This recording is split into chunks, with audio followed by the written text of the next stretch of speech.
Good afternoon or good evening. Um, it's a lot of moaning in this song. Yeah. Wow. Um, I I'm having an okay day. I woke up kind of in a sour mood. What's new? Um, I had weird dreams. I didn't have bad dreams or anything. Just interesting dreams, really interesting dreams. I One of the dreams I had was it was weird. I'm not gonna even go into detail because honestly I don't remember details, but it was something weird. Like it was like a friend and I friend, like I have those. It's like a friend and I who were in my father's mother's old house. It's weird. When I have dreams, it's typically I'm either in my father's mother's house or my mother's mother old house, where maybe I think that's because that's where I have most of my childhood memories, or in those homes. Um, but anyway, we were in that house, and I got a phone call from like some high up person, from ASU, and it was like some kind of questionnaire thing that I had to complete for them to consider me going to the university. And it was something like, "Oh, your application is almost complete. We've almost made our decision." It was something about like I had to have 50 votes in order to get in, and I got like 25 votes, and they were waiting for the other 25. So it was something weird like that. But basically, they called to tell me that I was almost there, which was weird. But then I woke up to, I think I heard my phone ringing in my dream, but when I woke up, my advisor had left me a message to update me on my application. And it's still in review, but she was saying that there is a note um, in my file, and we should be seeing a decision soon. So I'm pretty confident that they'll say yes. I'm hopeful that they'll say yes. Um, So I'm just waiting for that. And then there's a bunch of other stuff to do to prepare. So, assuming all goes well, I will be starting school January 8th. But between them saying yes and January 8th, there's still a lot to do. Um, there are some grants and some scholarships that I want to apply for, assuming that the list is still open. I need to make sure that the money situation is sorted out, see what my options are, make sure I'm able to actually pay for school and um, books and just preparing in general. Um, so hopefully that process isn't too long because I realize that I have less than 2 months now. And the time is just flying, and I just want to make sure I'm prepared, because this whole process thus far, and I'm not even in yet, has taken like 3 months. And to be fair, I did take a couple of other steps that aren't, I guess, popular steps. Like, for instance, like the application fee waiver. That was a whole process, and I'm very grateful that it went through, and um, they selected me to pay for it. I mean, I could have paid for it, but I didn't have the money at the time, legitimately. And it's not even that it was overly expensive, but it was kind of expensive for the possibility of them saying no. So, um, that went through and everything, but I was like on a waiting list for that, and that took like a month. So it's just been a lot, but just ready for them to say yes so that I can at least be busy preparing, knowing that I'm in, as opposed to making plans hoping that I get in.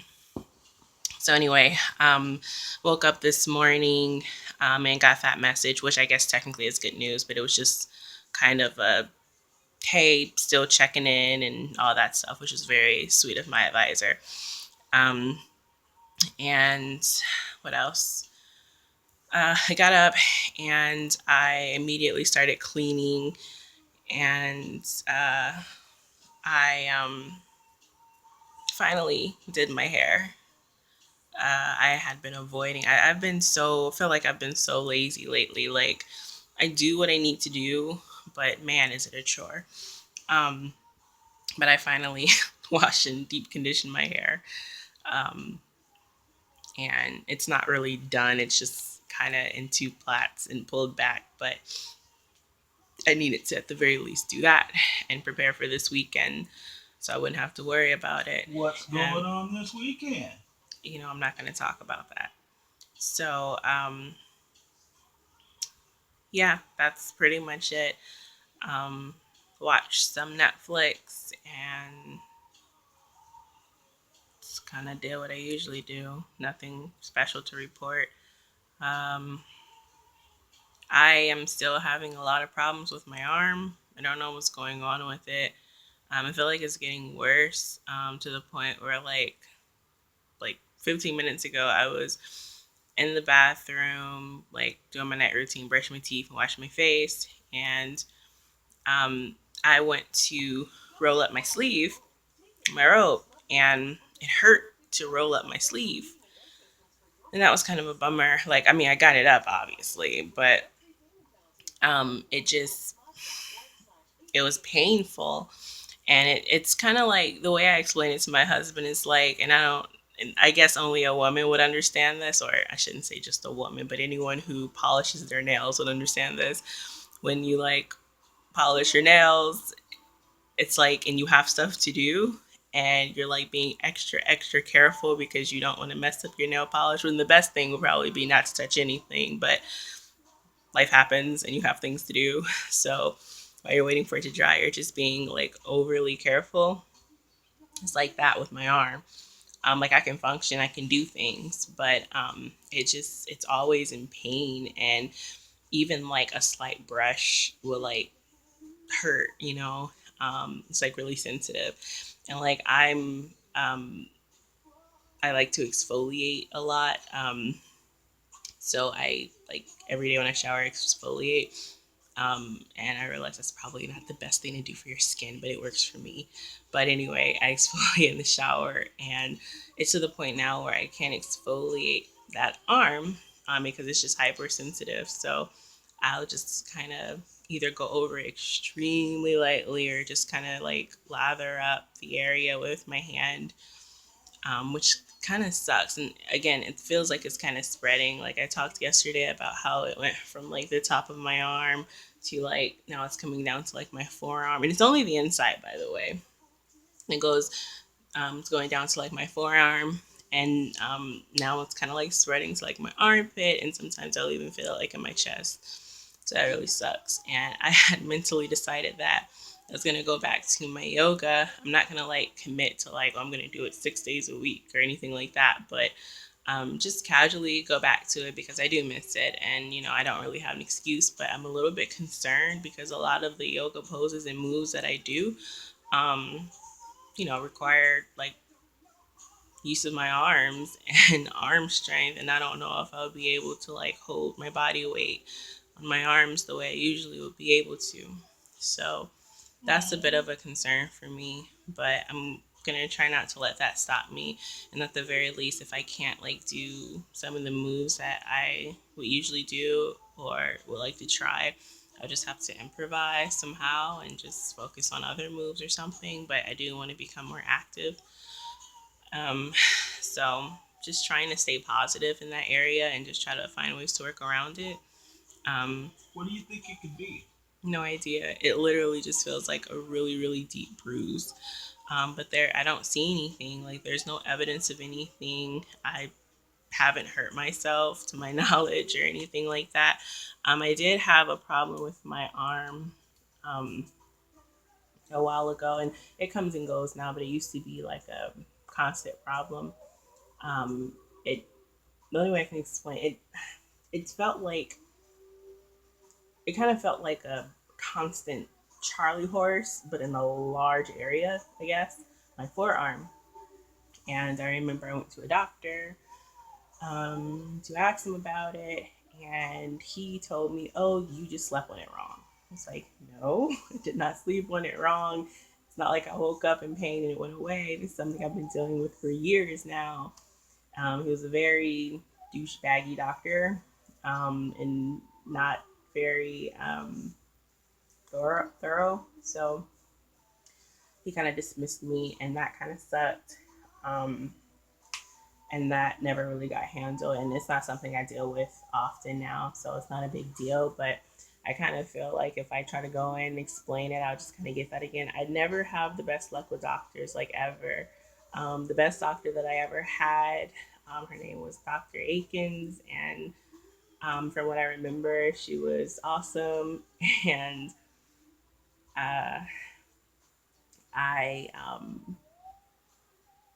I think last time I saw her, I was like 15 or 16. I think the last time I saw her actually was when I was diagnosed with PCOS. And I I'm sure she's still a doctor at the old doctor office that I used to attend, but I can't afford her, and I don't have insurance that covers that. That's the really sucky part. Um, is since I was like 16 years old, I haven't had a good doctor. I haven't had a constant doctor or anything. Every doctor I've had has been kind of crappy.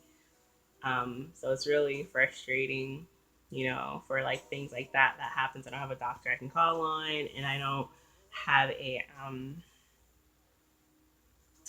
have good insurance or anything like that. So the insurance that I have is like when I got my insurance back, I think it was like last year. I was trying to figure out who my primary doctor was. And apparently, I am still a child and I'm still registered to see a pediatrician. So I had to call around and um, make it so that I could, at the very least, see. Grown up doctor. I think it was like a family practice doctor or something like that. And I went there. It was like a clinic, like not a not the best clinic. And I went there, and he's like, "Well, hey, what's up? What do you need to see me for?" And I'm like, "Well, I actually just came to see you because I heard I had to see you to get a referral to see an OBGYN." So I told him my situation and what that basically I was trying to get pregnant, and he uh, put in a request, and you know how that whole process goes. And then I got the referral. He gave me the contact information. Said, "Okay, you can call this office and schedule an appointment." This was, I believe,